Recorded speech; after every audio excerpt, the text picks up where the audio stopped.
নমস্কাৰ বন্ধুসকল আপোনালোকে বাৰু জানেনে বিশ্বৰ আটাইতকৈ দীঘল সময়ৰ সিনেমাখনৰ নাম কি আৰু এইখন কিমান দীঘল সময়ৰ সিনেমা বন্ধুসকল বিশ্বৰ আটাইতকৈ দীঘলীয়া সিনেমাখনৰ নাম হৈছে লজিষ্টিক এই সিনেমাখন 2012 চনত ছুইডেনত নিৰ্মাণ কৰা হৈছিল আৰু ইয়াৰ মুঠ সময় দৈৰ্ঘ্য হৈছে 852 ঘণ্টা যদি আপুনি এই সিনেমাখন একেৰাহে চাই তেন্তে আপোনাক লাগিব 35 দিন 16 ঘণ্টা সময় এই সিনেমাখনত আধুনিক ভৌতিক সামগ্ৰীৰ উৎপাদনৰ যাত্ৰা আৰু যোগান ধৰাৰ ওপৰত আধাৰিত এক প্ৰয়োগধৰ্মী তথ্যচিত্ৰ ইংৰাজীত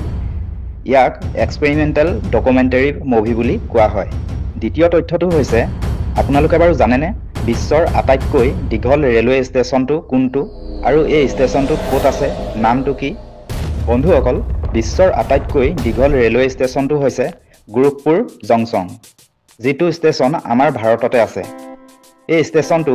ভাৰতৰ উত্তৰ প্ৰদেশৰ ৰাজ্যত অৱস্থিত এই ষ্টেচনটোৰ মুখ্য প্লেটফৰ্মটোৰ দৈৰ্ঘ্য হৈছে প্ৰায়